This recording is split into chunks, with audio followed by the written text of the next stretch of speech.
Good morning dear students. Gayatri Vidyamandir उच्च माध्यमिक विद्यालय सांसो के यूट्यूब चैनल पर आप सभी का पुनः हार्दिक स्वागत है। आज हम 10वीं क्लास के विज्ञान विषय का 7वां पाठ डिस्कस करने जा रहे हैं। इस पाठ पर आधारित आज आपको वीडियो लेक्चर सेकेंड है। टॉपिक दे रखा है परमाणु सिद्धांत, तत्वों का आपत्ति, वर्गीकरण एवं सामान्य गुण। देखते हैं, कल वाले वीडियो लेक्चर में आपने देखा था परमाणु के बारे में काफी चीजों को स्टडी किया था। पदार्थ छोटे छोटे कणों से मिलकर बना होता है और कण पे आगे परमाणु होते हैं और डाल्टन की अवधारणा को आपने स्टडी किया था। तो काफी चीजों के अकॉर्डिंग आपको समझ आता है कि डाल्टन ने ये बताया कि परमाणु स्वतंत्र अवस्था में पाया जाता है, सूक्ष्म कण है, अविभाज्य कण है, काफी चीजों का आपने जिक्र करके समझाया था। परंतु काफी चीजों में डाल्टन का सिद्धांत फॉलो होता है, परंतु जैसे जैसे नए नए आविष्कार होते रहते हैं उसमें डाल्टन का सिद्धांत क्या हो गया, गलत साबित होने लगा। क्योंकि उसमें परमाणु में भी कई प्रकार के मूलभूत उसमें कण देखने को मिलते हैं। परमाणु के मूलभूत कण कौन कौन से हैं, आपको कई बार पूछते हैं परमाणु के मूलभूत कण कौन कौन से, तो आपको दिमाग बात आनी चाहिए परमाणु के मूलभूत कण क्या हो जाएगा, इलेक्ट्रॉन, प्रोटॉन व न्यूट्रॉन। ये परमाणु के मूलभूत कण हैं। आपको पता है इलेक्ट्रॉन बाहरी कोश में चक्कर लगाता रहता है, कहाँ पे, बाहरी कोश में घूमता रहता है, जबकि प्रोटॉन व न्यूट्रॉन नाभिक में पाए जाते हैं। कहाँ पाए जाते हैं, नाभिक में, और ये है आपके नाभिक, और ये हो जाएगा बाहरी कोश, बाहरी कोश।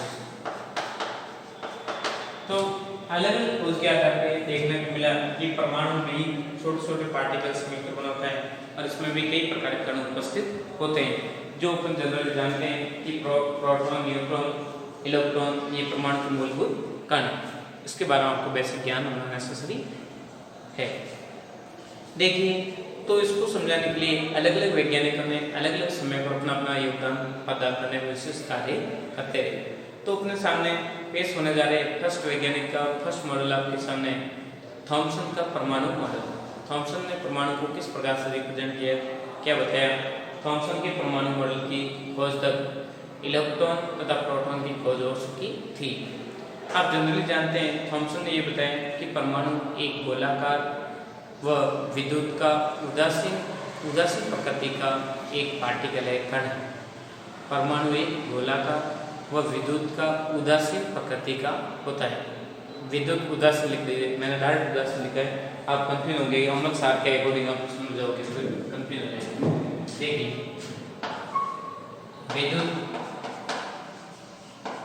विद्युत उदासीन प्रकृति का होता है, अर्थात जितने इसमें धनावेश होगा उतना उतना क्या पाया जाएगा, ऋणावेश पाया जाता है। जितना इसमें ऋणावेश है उतना उतना धनावेश, दोनों आवेश आपस में क्या होते हैं, प्लस माइनस जब बराबर होते हैं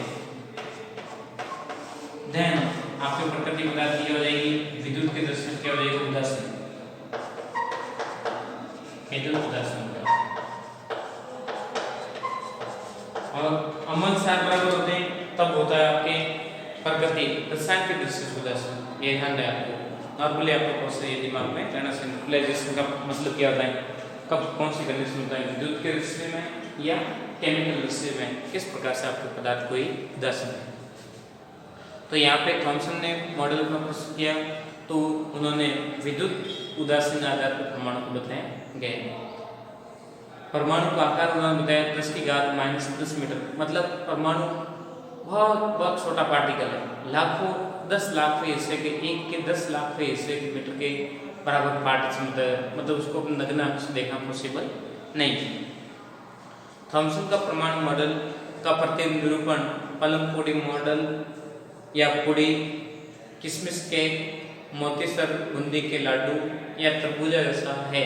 कैसा है, उन्होंने इसी बेस के अकॉर्डिंग समझाया कि परमाणु इस प्रकार से हो सकता है कि जैसे आप देखते हैं पलम पुडी मॉडल या मोतीसर के लड्डू, कोई पलम पुडी के नाम से भी जाना जाता है।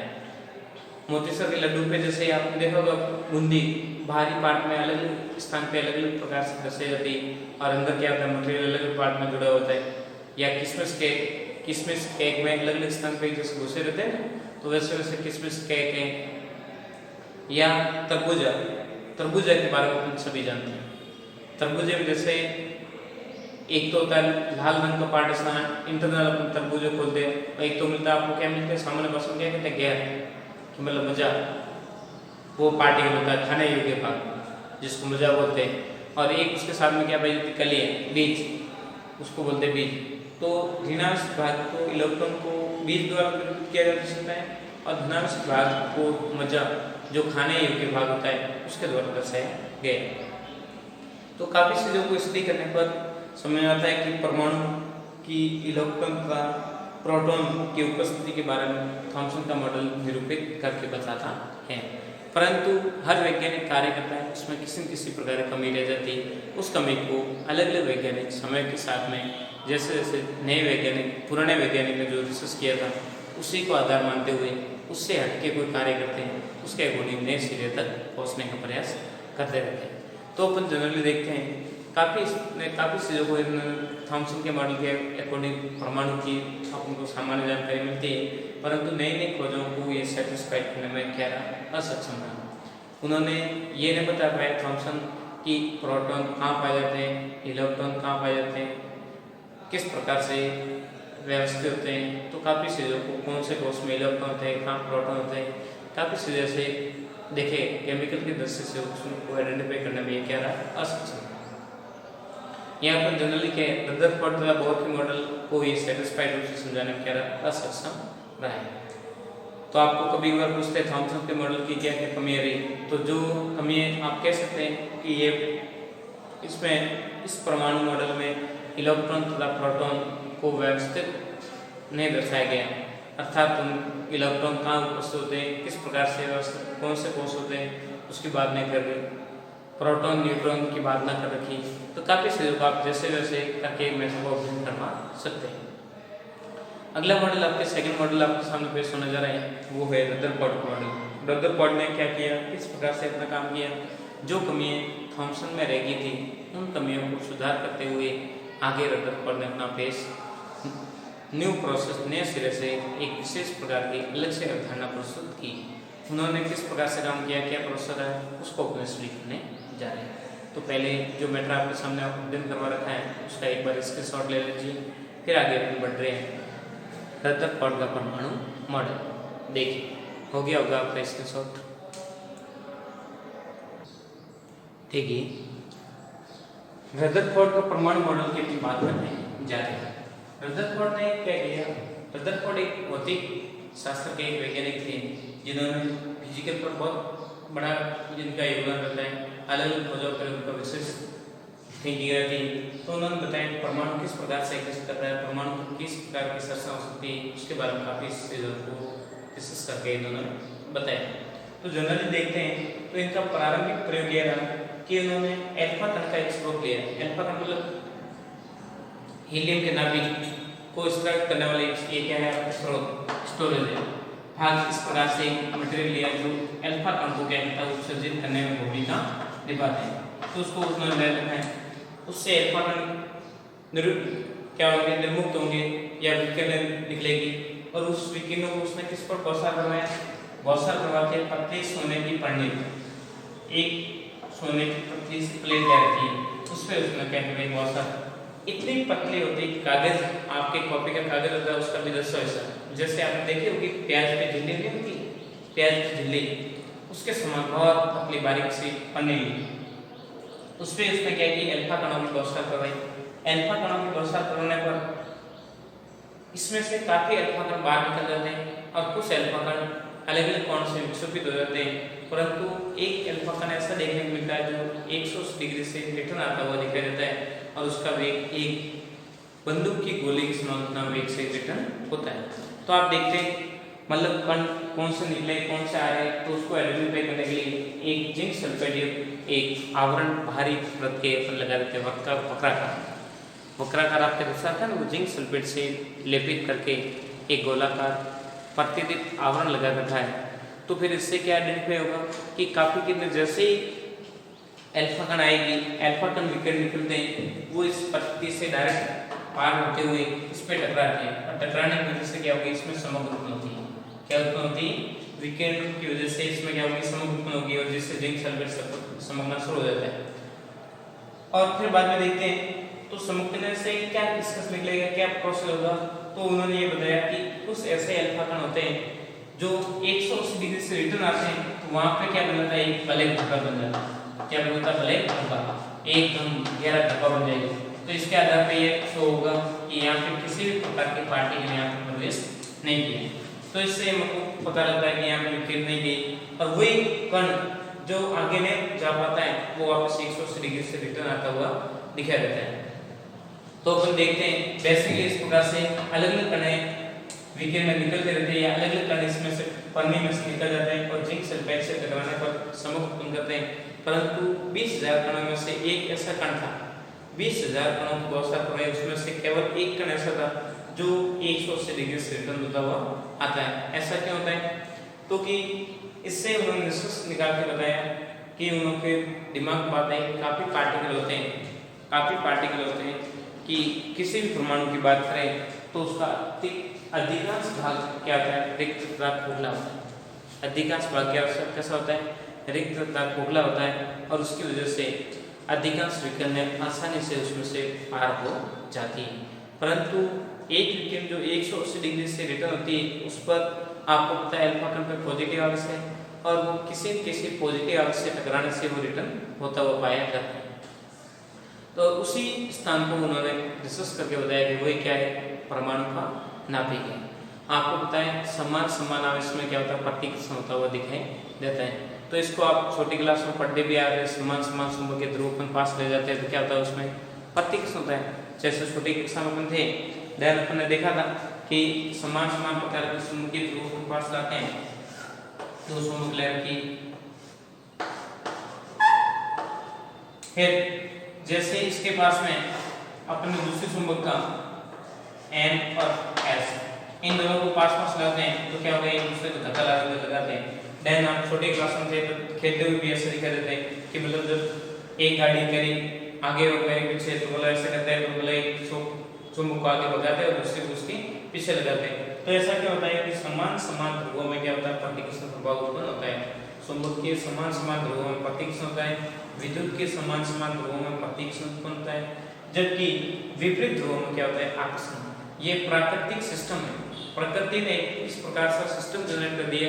तो सभी में देखिए, शायद सजीवों में बात क्यों नहीं करें, एनिमल्स की बात करें, शायद किसी भी बात करें, किसी भी डिपार्टमेंट की बात करें, समान जो भी गुणधर्म प्रदर्शित करते हैं, समान लिंग की बात करें, समान मेल की बात करें या फीमेल की बात करें, जिसके समान लक्षण है उनमें हमेशा क्या होगा, प्रतिकर्षण प्रभाव देखने को मिलता है।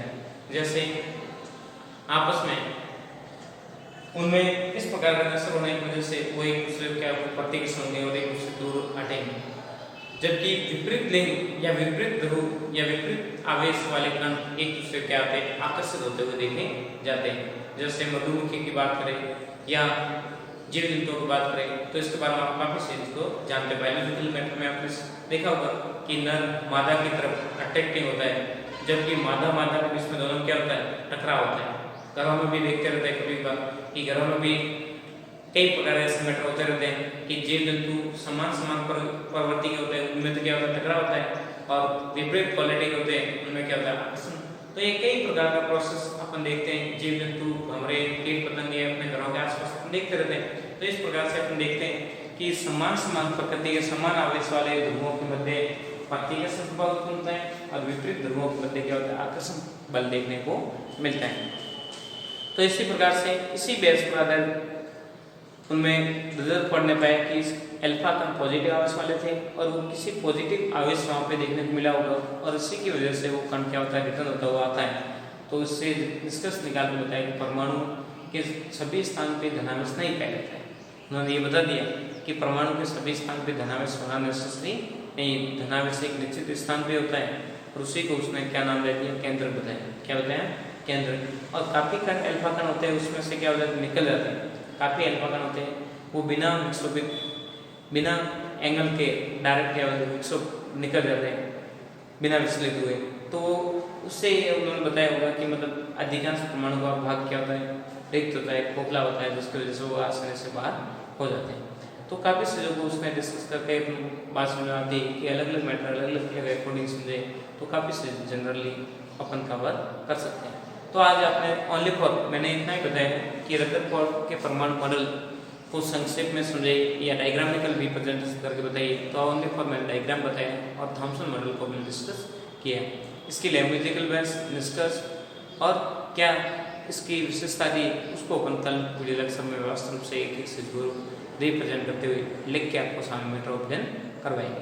तो ये था आज का वीडियो लेक्चर। व्यवस्थित रूप से समझे, एक एक चीज़ को पढ़े, नॉर्मल जितना भी आपको मैटर ऑफ देन करवाया जा रहा है उसको आसानी से शॉर्ट एंड स्वीट तरीके से समझने का प्रयास करें। इंपॉर्टेंट बात है, गायत्री विद्या मंदिर यूट्यूब चैनल को आपने सब्सक्राइब नहीं किया, सब्सक्राइब करें, लाइक करें, ताकि अपलोड होने वाले नए वीडियो तथा नए नोटिफिकेशन आपको मिलता रहेगा, ताकि आपकी पढ़ाई कंटिन्यू बनेगी।